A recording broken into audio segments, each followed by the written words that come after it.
안녕하십니까, 임원주 목사입니다. 루터와 독일 종교개혁, 독일 종교개혁과 루터에 대해서 살펴보고 있습니다. 종교개혁과 루터는 수도사 출신의 목사인가, 운동권 신학자인가, 대학 교수인가, 이런 질문을 할 수 있습니다. 그런데 이 세 가지 질문을 관통하는 하나의 공통인수가 있습니다. 바로 비텐베르크 대학이라고 하는 대학입니다. 지금에 와서는 대학은 몹시 보편적인 교육기관입니다. 오늘날 우리가 알고 있는 이 대학, 유니버시티는 바로 유럽의 산물입니다. 유니버시티라고 하는 이 대학을 우리는 종합대학이라고 이해하고 있는데, 이 대학의 라틴어 이름은 유니베르시타스. 여러분은 대학을 어떻게 생각을 하십니까? 무엇을 이루기 위해서 대학을 갑니까? 어떤 사람이 대학을 갑니까? 대학의 존재 목적과 내가 공부하는 목적이 일치하지 아니하므로 나는 대학에 가지 않겠다. 그래도 나는 내 인생을 충분히 잘 살 수 있다. 우리는 그렇게 생각할 수 있습니까? 나라의 흥망이, 그리고 백년대계라고 하는 그것이 정말 대학의 사명인가? 우리는 그런 대학을 다니고 있는가? 그러면 대학이라고 하는 교육기관을 최초로 만든 유럽 사람들, 지금 유럽 사람들의 조상들은 어떤 생각을 하고 있으며 종교개혁과 이 대학이 무슨 관계가 있는가를 보지 아니하면 우리는 루터의 비텐베르그 대학의 루터, 그리고 종교개혁 신학이라고 하는 것의 성격에 대해서 충분히 잘 이해할 수 없을지도 모르겠습니다. 이 나라의 이름이 무엇인가를 다시 한번 생각해 볼 필요가 있습니다. 962년에 이 나라가 공식적으로 출발했다고 말을 할 수가 있습니다. 그로부터 약 40년쯤 뒤에 이 나라 안에 보헤미아 왕국이 들어왔습니다. 여러 왕국으로 구성되어 있으니 제국이라고 하는 명칭이 뒤에 따라붙을 것입니다. 이 나라는 그 영토를 북해 연안, 그리고 이태리 남부와 저기 멀리 예루살렘이 있는 지방까지 나라의 영토를 확대했습니다. 머리가 둘 달린 독수리가 황금색 바탕 위에 있는데 이것이 제국의 국기입니다. 이 나라의 이름은 무엇입니까? 우리가 흔히 신성 로마 제국이라고 통칭하면서 부르는 이 나라의 정식 이름, 공식적인 이름은 무엇일까요? 1157년을 전후로 해서 크게 바뀝니다. 1024년에 독일의 왕으로 즉위할 때 자신이 누구라고 선언을 했냐면 프랑크족의 왕이라고 선언했습니다. 프랑크족의 왕. 그리고 1028년에 아헨에서 황제로 즉위할 때 자신은 로마인의 왕이라고 했습니다. 독일 사람들은 프랑크족이고 프랑크족은 독일 사람이면서 로마인이다라고 하는 정체성을 가지고 있었어요. 1157년까지는 나라 이름이, 공식 이름이 로마 제국입니다. 우리가 흔히 신성 로마 제국이라고 하는 그 명칭은 1157년에 프리드리히 1세, 별명이 붉은 수염이라고 하는 뜻의 바르바로사라고 부름으로써 다른 수많은 프리드리히하고 구별하는 이 황제 프리드리히 대제라고도 할 수 있는 이 프리드리히가 제국의 공식적인 명칭을 로마 제국에서 신성 로마 제국이라고 이름을 바꾸면서 우리가 알고 있는 대로 962년서부터의 모든 나라를 신성 로마 제국이라고 부릅니다. 근데 이것은 로마 제국이라고 하는 정체성을 버린 것이 아니죠. 로마 제국인데 더욱 거룩해져 있다 하는 거예요. 1512년 루터가 비텐베르그 교회에 95개조 반박문을 써붙이기 5년 전에 국가의 정식 명칭을 독일 민족의라고 하는 형용사구를 더 붙였습니다.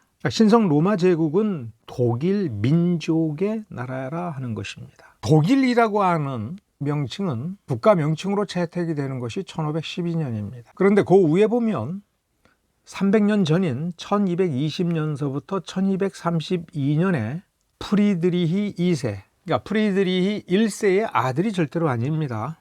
강력한 중앙 집권 체제를 형성하기 위하여 아주 특별한 조치를 취합니다. 1220년에 성직 제후 조약, 그리고 1232년에 제후우호 법령이라고 하는 두 개의 법을 선포합니다. 이것은 한마디로 제후들은 자신의 성을 요새화할 수 있는 권리, 자기가 통치하고 있는 곳에 법을 스스로 세울 수 있는 권리, 조세를 자기가 정하여 거두어 드릴 수 있는 조세권, 이런 것들을 허용하는 것입니다. 바로 이 성직제후조약과 제후의호 법령으로 말미암아서 주교들은 자신의 교회를 둘러싼 성을 쌓을 수 있고, 수도원도 요새처럼 성을 쌓을 수가 있게 된 것이고, 백작이나 이런 영주들은 자신들의 성을 정말 기가 막힌 요새처럼 만들고 그 자신이 다스리는 영토 안에서 법을 세우고 법을 제정하여 강요할 수 있게 된 것입니다.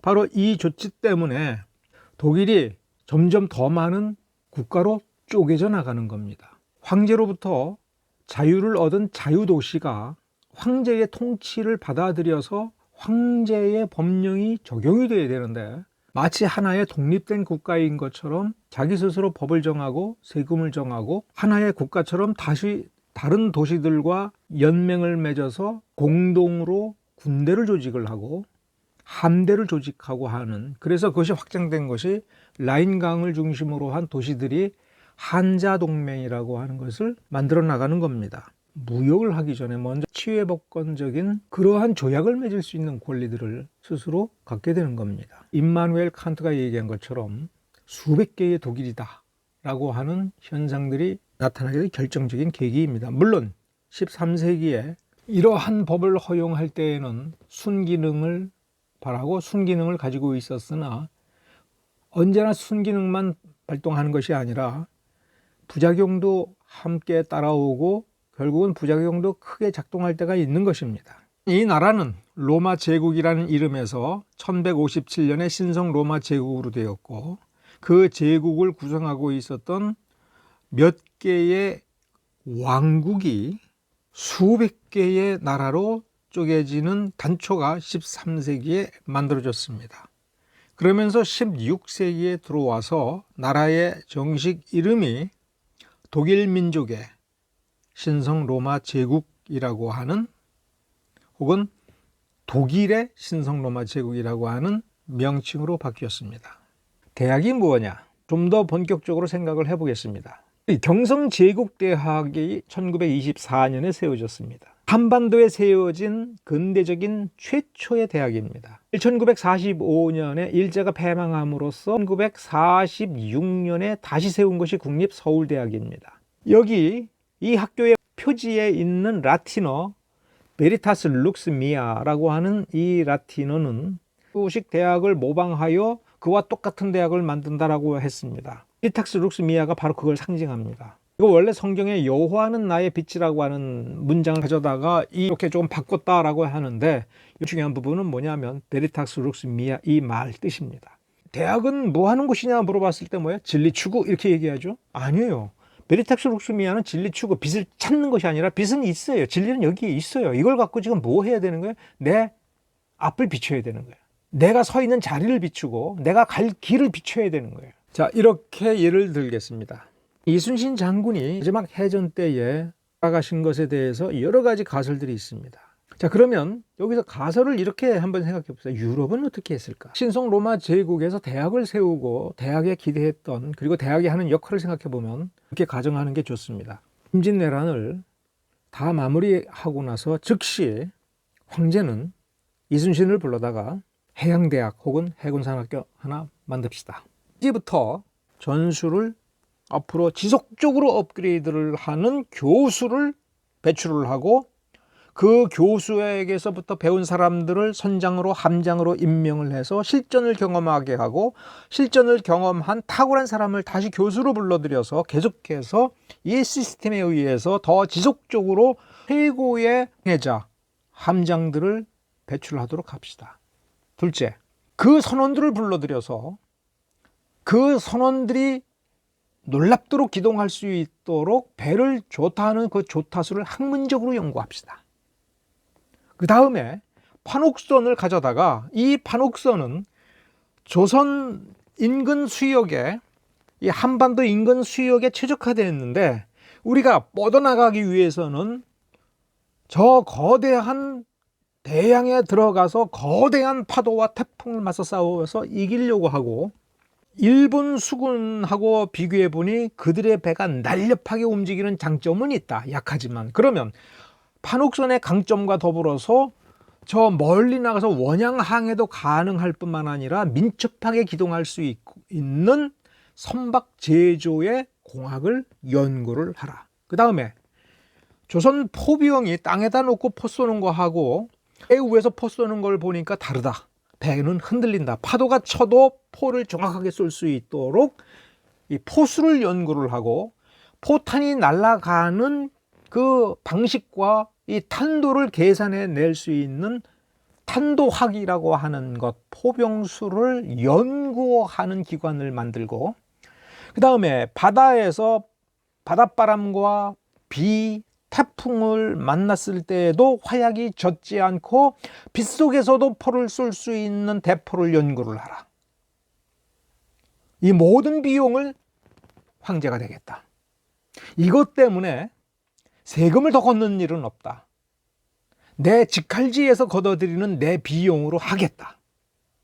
그래서 이 민족과 이 나라가 앞으로 부딪힐 상상도 못할 어떤 외적의 침입 앞에서도 결코 불행해지는 일이 없도록 하기 위하여 인재들을 발굴하고, 또 그것을 할 수 있을 만한 사람이라면 귀족도 필요 없고 양반도 필요 없다. 재능만 있으면 그에게 신분 상승의 기회를 주어서 아무튼 우리를 지금까지 우리가 경험하고 알고 있고 익숙한 우리가 아닌 더 나은 우리로 만들어주기 위해서 무언가를 조그맣게라도 기여하고 통찰력을 제공할 수 있는 그 사람을 길러내라. 그리고 그 사람은 지금 우리를 보고서 우리의 지금 무엇을 고쳐야 되는지를 연구하게 하라. 세상 어디에도 없는 것을 만들어내는, 그런 인재를 만들어내는 학교가 되라. 끊임없이 자기를 개선하여 이 학교가 없으면 이 세상이 안 돼라고 하는 말이 나올 수 있도록 하라. 이것이 유럽에서 생각하는 대학이었던 거예요. 지금 우리의 모순이 뭔가, 우리가 어떻게 하면 저 사람들을 끌어올려서, 농노들을 끌어올려서, 저 아래 계급을 끌어올려서 그들을 문명화시켜서 함께 더 나은 제국을 만들어 나가기 위해서 우리가 어떻게 할 거냐, 우리가 어디가 부서져야 되느냐, 이 모순을 어떻게 해석을 해야 되느냐, 어떻게 해결을 해야 되느냐, 어떤 대책이 필요한가, 10년이 걸리더라도 100년이 걸리더라도 어느 길로 어떻게 가야 되는지를 말했다오. 그런 예를 들 수 있습니다. 410년에 로마 군단이 브리튼 섬을 철수합니다. 그러자 앵글로색슨족이 브리튼 섬에 진출하여 켈트족이라고 하는 사람들을 대학살을 하면서 밀어내서 산악지역에 켈트족이 몰려 들어가서 나름대로 생존합니다. 앵글로색슨족이 더 이상 들어가지 않는 이유는 거기는 가봐야 별로 살만하지 않다고 생각하고 여기에 이 정도로 충분하다고 본 겁니다. 브리튼 섬의 주요 부분인 잉글랜드를 이렇게 차지합니다. 9세기 중엽 약 845년경, 850년경 이쯤에 칠왕국이 이 형태가 된 겁니다. 10여 년이 지나면서 본격적으로 대인족들이 쳐들어옵니다. 영원히 주인이 되려고 한 것이기 때문에 대량 학살을 합니다. 왕국들을 하나하나 없애버립니다. 지금 이 865년서부터는 아직 노썸브리아가 있습니다만 사실상 다 멸망을 합니다. 웨섹스만 남습니다. 이 나라도 망할 것인데 이때에 등장하는 사람이 알프레드입니다. 알프레드는 잉글랜드 역사 전체에서 유일하게 대왕이라고 하는 칭호를 공식적으로 받는 사람입니다. 알프레드 대왕. 알프레드 대왕은 871년서부터 886년에 서섹스의 왕이었습니다. 그런데 886년서부터 앵글로색슨의 왕이라는 칭호를 받습니다. 다시 말하면 역사적으로 보면 7왕국 전체의 왕이 되었다는 뜻입니다. 그런데 이 886년 이전에 무슨 일이 생긴 거냐면 유일하게 앵글로색슨족 최초로 대인족과의 전투에서 이겼습니다. 그러면서 대인족의 전진을 멈추고 이때부터 알프레드가 일종의 정책을 취하는데 당연히 무슨 정책이겠습니까? 부국 강병이고 고토 회복이죠.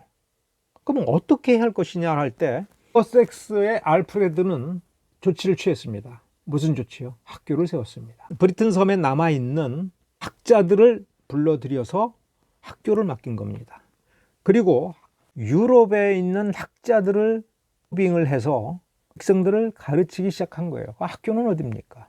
유럽에서 초빙한 학자들이라고 하는 건 사제, 수도사들, 교회와 수도원들을 세워주면서 요구를 한 겁니다. 라틴어를 백성들에게 가르치라. 중요한 라틴어 서적들을 번역하여 백성들을 가르치라. 알프레드는 이제 백성들에게 이렇게 얘기했습니다. 라틴어를 읽고 쓰는 것을 반드시 배워라.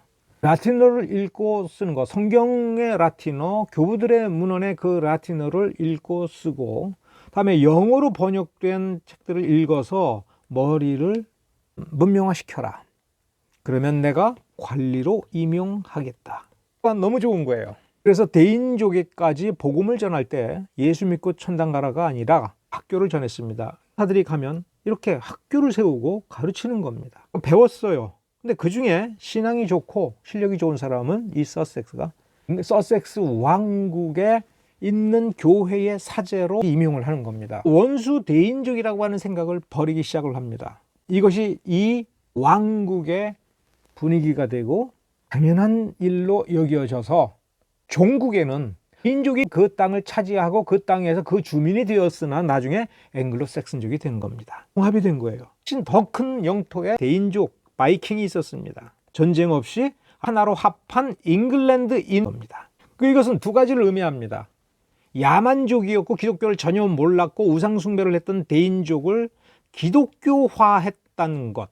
두 번째, 그들을 문명화했다는 것. 그래서 자신들이 정복한 땅에 와서 그 피정복민들로부터 신앙과 학문을 배워서 그 자기네 선생들 역할을 했던 앵글로색슨들과 하나가 되었다는 거예요. 서섹스 왕국의 백성들과 왕은 또 어떤 점이 있느냐면 자기네들을 정복하고 대량 학살을 한 저 대인족을 몰아내는 것이 아니라 그 주민으로 받아들이고 우리와 하나로 받아들여서 저들을 끌어들여서 형제로 만들고 백성으로 만들었다는 거예요. 헨리 8세가 1527년 혹은 1529년서부터 종교개혁을 시작을 했다라고 한다면 헨리 8세가 국회의원들을 소집하고 영국을 종교개혁할 때의 그 지도자들은 우리가 어떻게 해야 될 것인가에 대하여 지금까지 우리가 겪어왔던 것과 전혀 다른 문제가 지금 우리 앞에 놓여져 있다. 이 문제를 어떻게 해결해야 될 것이냐.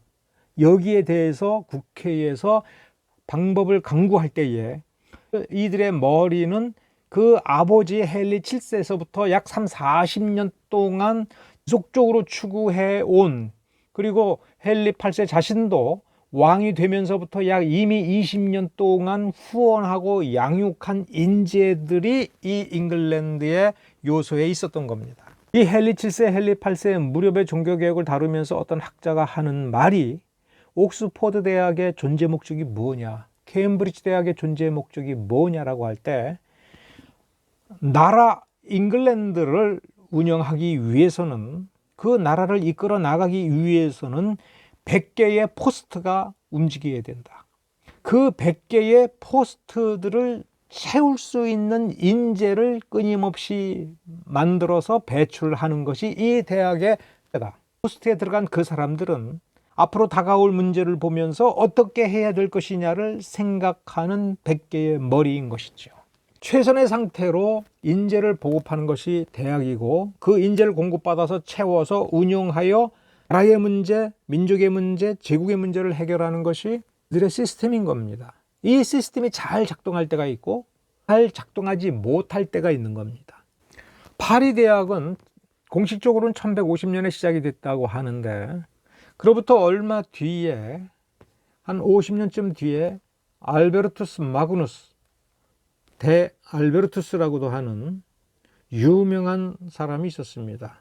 그의 제자 토마스 아퀴나스, 이 두 사람은 주로 파리 대학을 중심으로 활동을 했습니다. 토마스 아퀴나스를 잊어버리지 않도록 만들어준 것이 이 이교도 대전과 신학 대전입니다. 우리가 보통 토마스 아퀴나스 하면은 이성과 신앙, 이것을 다른 말로 신앙은 신학, 이성은 철학, 오늘날 이렇게 신앙 혹은 신학을 위에 두고 이성을 아래에 두는 사다리꼴 구조를 만들었다라고 이야기를 합니다. 그런데 이것에 대해서 좀 더 우리가 폭넓게 이해를 할 필요가 있는 것이 이 앞 시대에 알베르투스 직전 그리고 알베르투스 시대에 무슨 일이 생겼느냐 하면 아랍 이슬람권으로부터 학문이 밀려 들어온 거예요. 특히 성지순례 혹은 십자군 원정을 통해서 엄청난 세계가 거기에 있다는 것을 알게 되고 그들의 문물뿐만 아니라 학문이 들어옵니다. 그 중에서도 주목을 해야 될 것이 아비첸나 아베로에스 같은 학파가 들어오는데 이 학파는 바로 유럽에서도 잘 알고 있었던 아리스토텔레스를 연구한 학파입니다. 아리스토텔레스의 알려지지 않았던 본격적인 작품들이 이들을 통해서 들어오는데 함께 해설서가 주석이 들어오는 거예요. 보니까 기독교적 세계관으로서는 받아들일 수 없는 주장을 아리스토텔레스가 너무나 많이 하는 거예요. 그러면 이걸 어떻게 해야 되느냐? 우리는 어떻게 해야 되느냐? 이거 도대체 우리의 어떤 누구도 이런 문제를 가지고 깊이 있게 고민하고 대책을 만들어 놓은 적이 없는데 이걸 어떻게 해야 되느냐라고 하는 과제를 맡게 된 건데 당대의 이 저명한 알베르투스 마그누스가 풀어야 될 숙제는 바로 이거였던 거예요. 우리는 어떻게 해야 되느냐? 기독교인 아리스토텔레스와 비기독교인 진짜 아리스토텔레스 사이에서 우리는 이제 우리가 알던 아리스토텔레스를 버려야 되느냐? 비신자, 우상 숭배자 아리스토텔레스를 포용해야 되느냐? 어떻게 해야 되느냐? 자, 11세기 이지도로 다시 왔습니다. 독일에서 가장 부유하고 가장 먼저 발달된 것이 이 라인강을 타고서입니다. 샤를마뉴가 원래 이렇게 물려받은 영토에서 이 작센 지역을 정복을 하는데 40년이 걸립니다. 40년 동안 치열한 전쟁을 치르면서 작센을 확보를 합니다. 그 다음에 이것을 기초로 해서 밑으로 확장시켜 나가고 동쪽으로 확장시켜 나갑니다. 샤를마뉴가 죽을 때까지는 이 지역까지는 완벽하게 복속을 시키고 정복해서 복속을 시키고 이쪽은 알아서 기는 쪽으로 일단 마무리가 되는 겁니다. 자, 그럴 때 지금 우리가 생각하는 프랑스와 이탈리아, 독일 민족 구성이 굉장히 다르거든요. 언어도 다르고 어떻게 하면 이 제국을 하나로 만들까라고 하는 것은 샤를마뉴의 꿈이라고 하는 건 너무나도 당연합니다. 그럼 어떤 조치를 취했느냐 할 때 황제는 꼭 아헨에서 즉위하는 것이 원래 관습이었는데 이 아헨을 제국의 수도라고도 볼 수가 있어요. 이 아헨에 샤를마뉴가 궁정학교를 만듭니다. 이 궁정학교를 통하여 이 제국을 운영할 수 있는 인재를 양성하기 시작을 합니다. 이 궁정학교가 뿌리상으로는 유럽 대학의 원류라고도 얘기합니다. 그러면 아헨의 이 궁정학교를 운영할 수 있는 최고의 인재라고 샤를마뉴가 택한 사람이 누구냐면 앵글로색슨족의 알퀸이라는 사람을 데려옵니다. 알퀴누스라고도 하는데 유럽의 대학의 원류를 시작을 합니다. 그러면 이 아이디어를 오늘날 관점으로 쉽게 얘기를 하면 대학은 제국을 하나로 통합하고 발전시킬 수 있는 기본 방식이며 제도이며 거기에서 개혁의 에너지가 나온다 하는 겁니다. 자, 다시 한번 샤를마뉴의 과제를 한번 생각해 보십시오. 야만인들을, 작센인들을 어떻게 해야 되는 겁니까? 다스려서 세금을 뽑아내는 것이 아니라 저들도 이 제국에 통합이 되어서 저들이 나아져야 된다고 하는 거예요. 효과적으로 다스릴 뿐만 아니라 저들도 효과적으로 개선이 되어야 된다는 거예요. 샤를마뉴는 두 지류가 합해서 하나의 라인강이 되는 지점에 있는 마인츠, 이 마인츠 대주교로 역시 앵글로색슨족 보니파키우스를 데려다 놓습니다. 보니파키우스라고 하는 사람의 별칭이 독일인의 사도입니다. 샤를마뉴는 보니파키우스를 데려다가 마인츠 주교로 삼을 뿐만 아니라 그에게 이 새로 정복한 작센 전체와 여기에 부속된 곳을 다스릴 수 있는 재상의 지위와 우린 지금의 말로 하면 국무총리적 지위를 부여를 합니다. 앵글로색슨 사람 보니파키우스가 쳐들어와가지고 교회의 권세로 이 자리를 차지한 것이 아니라 황제는 작센을 문명화시키려고 하는 생각을 했을 때 이것을 문명화시킬 수 있는 힘은 어디에 있다? 교회에 있다고 보는 건데, 샤를마뉴는 한 가지 법을 선포합니다. 어디? 이 작센 공국으로 알려진 이 작센 지역에 통용되는 법, 작센법이라고 하는 법을 반포합니다. 작센법을 한마디로 얘기하면 이겁니다. 주일날 교회 가야 된다. 교회 안 가면 처벌한다. 사제가 지나가는데 낄낄거리고 조롱하면 사형에 처한다. 사제가 시행하는 성례전을 조롱하고 거부하면 사형에 처한다. 그걸 누가 집행을 하겠습니까? 그 집행권의 최고 꼭대기에 마인츠 주교가 하는 겁니다. 근데 여기서 이런 의문을 가져야 됩니다. 그렇게 강압적으로 11조 안 내면 죽이고 주일날 교회 안 가면 죽이고 세례 받아라 하는데 안 받아요. 그까지 그러면 잡아다 죽이고 이렇게 하면 교화가 되겠습니까? 전도가 되겠습니까? 굉장한 반발심이 생기죠. 그래도 황제는 자기가 할 수 있는 최선의 조치를 취한 겁니다. 그런데 이 반발심을 억누르면서 와, 교회 가면 좋아, 이렇게 만들어줄 수 있는 역량이 누구에게 필요한 거냐면 이 보니파키우스에게 필요한 거예요. 이거 어떻게 가능합니까? 이거 해보았어요. 유럽의 어떤 사람들보다도 이 알퀴누스와 보니파키우스는 이 앵글로색슨 이 지역에서 이것을 경험해보고 이것을 성공한 경험이 이 암묵지로 녹아져 있는 사람들입니다. 그 노하우가 응축된 중심이 교회였고 그 교회의 교육제도였어요. 그래서 거기서 자라난 최고의 학자 두 사람을 데려온 겁니다. 지향하는 것은 무엇이냐라고 할 때 샤를마뉴는 아우구스티누스의 하나님의 도성이라는 책을 틈날 때마다 다른 사람을 불러서 와서 나한테 들려주라. 그래서 옆에서 읽도록 만들었습니다. 왜 자기가 안 읽었습니까? 샤를마뉴는 문자를 모르는 사람입니다. 읽을 줄도 모르고 쓸 줄도 모르는 사람입니다. 그러나 그 책이 중요하다는 것은 알았고 그래서 항상 읽게 만들었습니다. 이것은 내가 이 하나님의 도성을 만드는 사람이다라고 하는 자아도취적 환상을 가졌다고 보기에는 샤를마뉴는 대단히 세속적인 사람입니다. 오히려 이와 같이 함으로써 제국의 모든 사람들에게 머릿속에 심어준 게 하나 있어요. 우리는 하나의 도성을 쌓아가야 된다. 하나의 도성. 그게 나아가야 된다. 즉 우리는 발전해야 된다. 언제까지 우리는 야만적 수준의 야만적 관습법에서 서로 무력으로 죽이고 죽는 그 단계에서 머무를 수 없다. 발전해야 된다. 나아가야 된다. 그것이 샤를마뉴의 이상이었습니다. 그 나라를 이루는 방법으로 가장 중요한 제도가 학교였던 거예요. 11세기에 이 강력 지도를 놓고 대학을 세운 연도를 한번 살펴보겠습니다. 1348년 프라하 대학을 여기다가 세웠습니다. 몇 년도예요? 14세기. 1365년에 빈 대학을 세웠습니다. 빈 대학을 세운 이유는 의민칙서를 통해서 선제후를 7명으로 확대를 했습니다. 3명의 교회 대주교와 4명의 선제후들을 임명을 했습니다. 이때에 이 오스트리아 공작이 매우 강력했는데 자기가 빠진 것이 너무 억울했어요. 7명이 선제후가 되면 왜 나는 안 되지? 왜 나를 빼놨지? 그래서 문서를 위조를 했습니다. 우리에게 이와 같이 대공의 지위를 인정해서 4명이 선제후권을 가지면 대공인 우리도 가져야 돼 라고 하면서 나도 선제후에 끼워줘 라고 하면서 문서를 보냈습니다.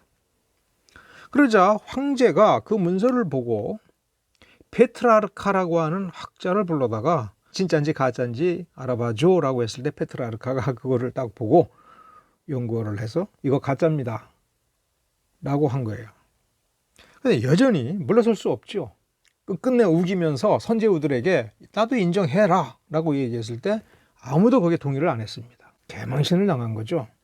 곰곰이 생각을 해본 겁니다. 왜 내가 이렇게 무시를 당하지? 그럼 내가 앞으로 무시당하지 않고 내가 가지고 있는 이 힘과 이 권세와 위세를 인정받을 수 있기 위해서는 내가 어떻게 해야 되지? 라고 할 때 대학을 세워야겠구나. 그러면서 1365년에 빈대학을 세운 겁니다. 세상을 이끌기 위해서는 최고의 대학이 내한테 있어야 되고, 최고의 대학이라고 하는 거는 최고의 인재를 끌어모아서 그것이 내 편이든 어느 편이든 누구든 와서 배우고 자기 고향으로 돌아가서 내 원수를 편들더라도 그를 길러낸 사람이 바로 나의 학교에서 컸다라고 하는 거예요. 당연히 이러한 대학은 다 무료입니다.